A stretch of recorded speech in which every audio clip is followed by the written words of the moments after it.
convicted drug trafficker po ito eh. No? So sabi ko nga, kung magtapaman ako ng demanda, paano pa natin ipakukulong ito dati ng nakakulong? At life term po ang sentensya nito eh. Under appeal ang kaso mo ngayon. Sapagkat life imprisonment ka, di ba? Under appeal ang iyong kaso ngayon. Yes po, Your Honor. Okay. Dito sa ginalap na hearing kanina, baka po inakala niya makakabawas po ito sa kanyang sentensya.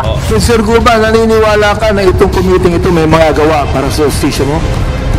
Yes, Your Honor. And I am praying for that, Your Honor.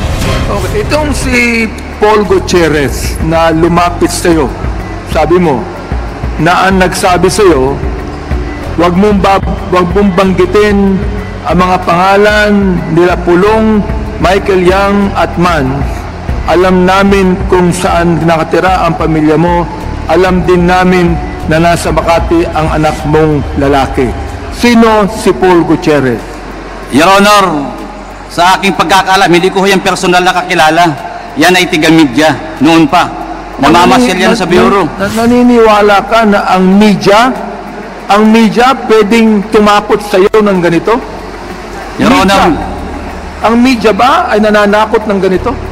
sa dyaryo, kung manakot, grabe, lalo na po yung personal. At alam ko pong meron silang grupo na nag-iikot ng mga media. Oh, meron silang grupo. Yes, Your Honor. Mr. Chair, inaamin din po at nagpe-testify si Mr. Guban na meron pong grupo ang media na katulad ni Paul Gutierrez. Ganun ba yun? Katulad po na nagsusulat sa dyaryo nila Paul Gutierrez sa tabloid. Okay. Ano ang pagkakilala mo kay Benny Antiporda? Bakit siya nadamay dito? Your Honor, hindi ko gaano kilala yan except his name, Benny Antiporda, at saka naging National Press Club. Doon ko na lang siya nakilala kay Paul Gutierrez sa mga sinabi niya. Hindi familiar raw sa akin. Ang alam ko lang po sa Bureau of Customs, sa intelligence report namin, namamasyal. Pero ganun lang, wala po akong kilala na ano pa man sa kanya. Hindi mo siya kilala masyado? Hindi po. Hindi mo alam na siya ay media rin? Alam ko lang po, dahil nasa National Press Club, nababasa ko rin po yan minsan sa news, na he was, I think, became a president of the National Press Club. Siguro, una, reaksyon po muna ninyo dun sa pagbanggit ng pangalan ninyo ni Jimmy Guban sa pagdinig ng Quad Committee kanina. Wala, yan pong lahat ng pinagsasabi ni Jimmy Guban, yan po ay malinaw po na lahat po yan ay kasinungalingan. Ano? At unang-una po dyan, itong mga personalidad na binanggit niya, hindi ko po mga personal na kilala yan. Kahit minsan po, hindi ko po nakausap yung mga yan.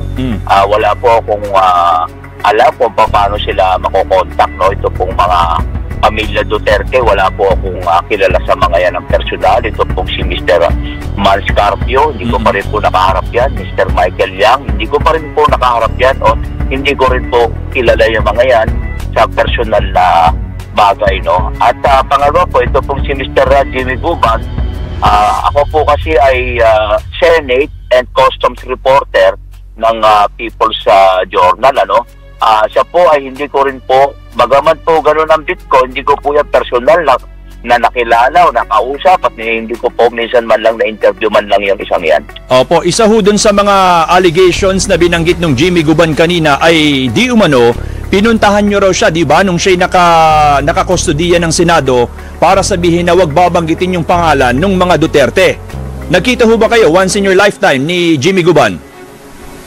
Una ko po siyang nakita nung pong siya ay formal nang iniharap sa Senado sa hearing noong sometime in 2018. Ano? Pangalawa po, totoo po na siya po'y binisita ko once doon po sa kanyang detention na quarter sa Senado nung siyang po'y makontempt at pinakulong lang po siya doon. Opo. Dahil nga po sa pagsisinungaling at hindi pagsasabi ng katotohanan. Pero ang pinag-usapan po namin ay kinumusta ko po unang-una ang kanyang kalusugan.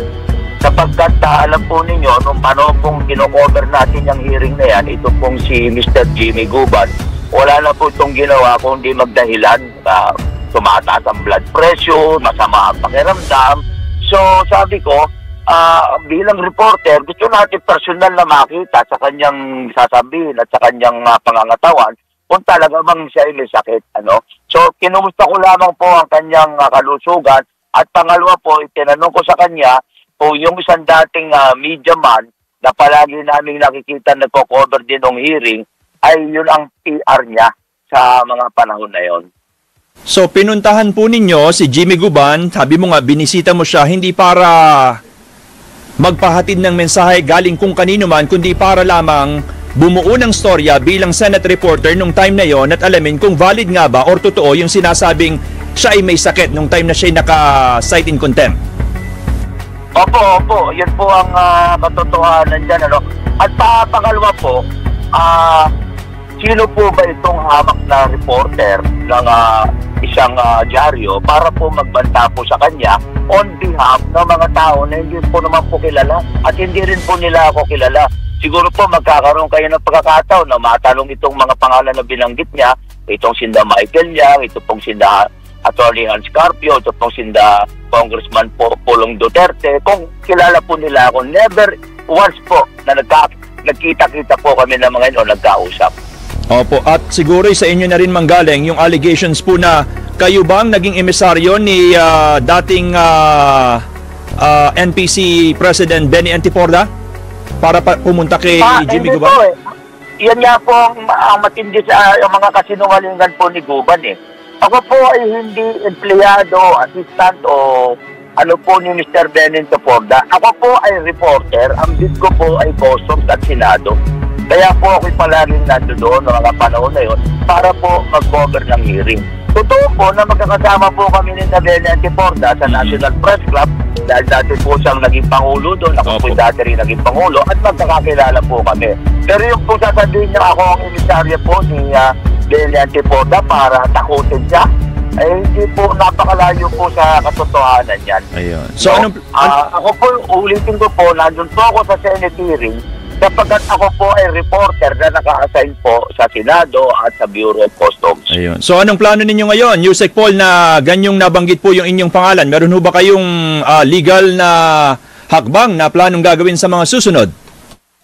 Well, pinag-uusapan po namin yan ang akin pong mga kaibigan, ng mga nagmamalasakit po siya. Ako po yung nagpapasalamat sa lahat po ng taong nagmamalasakit sa akin at nakakakilala po ng personal sa akin sapagkat alam po nilang kasinungalingan lahat yan. Pinagsasasabi na yan ni Jimmy Guban, ano? Ang problema lang natin kasi dito, boss, nakakulong na po yan eh. Convicted drug trafficker po ito eh. No? So sabi ko nga, kung magsampa man ako ng demanda, paano pa natin ipakukulong itong dati ng nakakulong? At life term po ang sentensya nito eh. Diba? Mm-hmm. So nakikita rin po natin dito, siya po kasi ay wala na pong mawawala sa kanya eh. Diba? Sapagkat natanggalan na po siya ng kalayaan eh. At ngayon nga po, nagdadamay po siya ng kung sino-sino. Siguro akala po niya dahil sa kanyang ginagawang patuloy na pagsisinungaling at pambabastos po sa ating mga congressman sa ginagawa niyong hayagang pagsisinungaling dito sa ginanap na hearing kanina, baka po inakala niya makakabawas po ito sa kanyang sintensya. Ay hindi po mangyayari yun. Ay sabi niyo nga, kaya po magaman nga po sinasabihan ako mag-file po ng legal na mga kaso, pinag-iisipan po natin yan. Although sabi ko nga, paano pa natin pakukulong itong isang sinungaling na matagal nang nakakulong. Opo. Yusek, sabi nyo nga wala naman ang mawawala kay Jimmy Guban dahil unay nakakulong na po siya. Pero ang tanong, ano naman ang magigain niya para banggitin ang pangalan na isang Paul Gutierrez na may kaugnayan doon sa issue pong ire?